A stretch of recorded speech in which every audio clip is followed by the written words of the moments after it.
ہم شرمندہ نہیں ہیں، انسانوں کو کپڑوں پہ نہیں تولا جاتا۔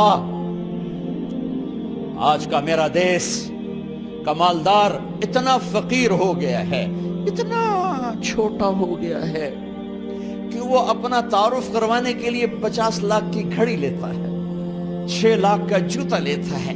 آج کی بیگم اتنی چھوٹی ہو گئی ہے کہ اپنے قد کو بڑا کرنے کے لیے وہ 10 لاکھ کا ہینڈ بیگ لیتی ہے کہ دیکھو میرا بیگ 10 لاکھ کا ہے۔ ارے میری بہن، تو 10 ٹکے کی بھی نہیں رہی اگر تو نے بیگ سے اپنے آپ کو بڑا بنایا۔ او میرے دوست، تو 2 ٹکے کا نہیں ہے اگر تو 10 لاکھ کے جوتے اور 50 لاکھ کی گھڑی سے اگر تو بڑا بننا چاہتا ہے۔ ارے اس دھوکے سے نکلو۔ برینڈڈ برینڈڈ برینڈڈ، کہاں جا رہے ہو؟ جب تم اپنی ذات میں بے قیمت ہو تو رب ذوالجلال کی قسم، تمہاری گھڑیاں، تمہارے بیگ، تمہاری گاڑیاں، تمہارے بنگلے تمہاری عزت کو بڑھا نہیں سکتے۔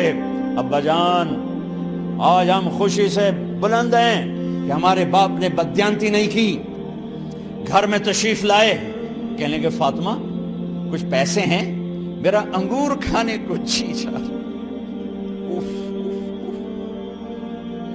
بس فاطمہ رونے لگی۔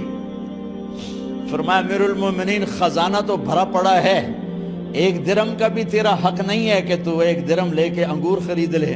تو تڑپ اٹھے، فاطمہ میں جہنم نہیں برداشت کر سکتا۔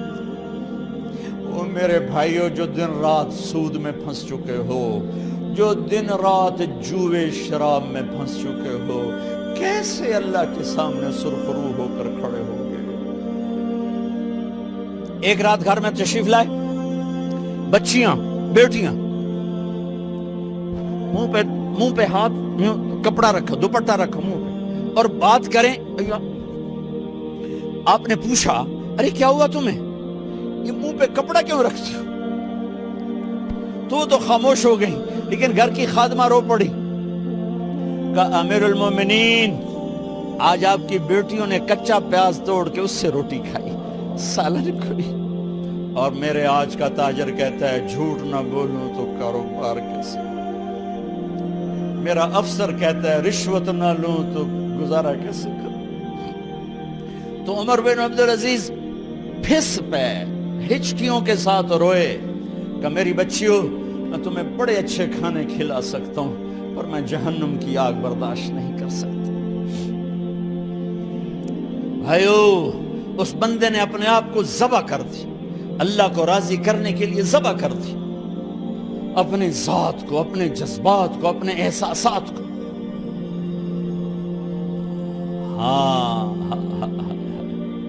اب اللہ نے صلہ کیا دیا؟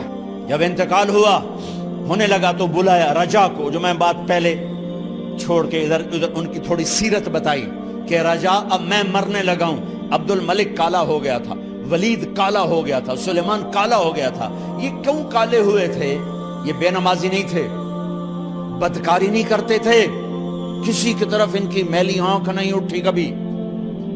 یہ ظالم تھے، ظالم ظالم، انسانوں کا خون پیا، مال میں خیانت کی، اس پر اللہ نے چہرے پھیر دیے۔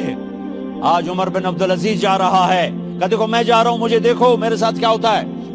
ان کا انتقال ہوا، ان کی میت قبر کے کنارے رکھی گئی اور اب نیچے اتارنا ہے۔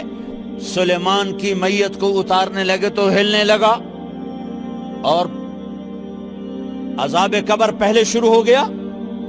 عمر کی میت کو جب قبر کے قریب کیا گیا،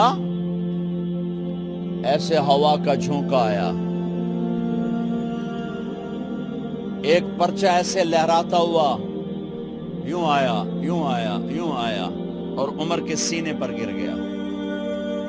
لوگ اکٹھے ہو گئے، پرچے کو کھول کے دیکھا گیا تو اس پہ لکھا تھا بسم اللہ الرحمن الرحیم، براءۃ من اللہ لعمر بن عبد العزیز من النار۔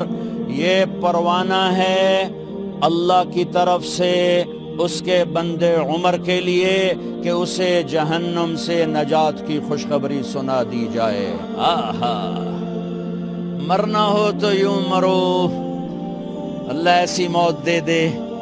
کہتے ہیں پھر میں نے ان کو قبر میں اتارا. جب قبر میں اتارا تو کیا دیکھا؟ میں نے کفن کی گرہ کھولی تو چہرہ قبلے کی طرف، اور یوں لگا جیسے 14ویں رات کا چاند قبر میں اتر آیا ہو. اور آخری بات کرتا ہوں، میرے بھائیوں بہنوں، اپنے اللہ سے صلح کر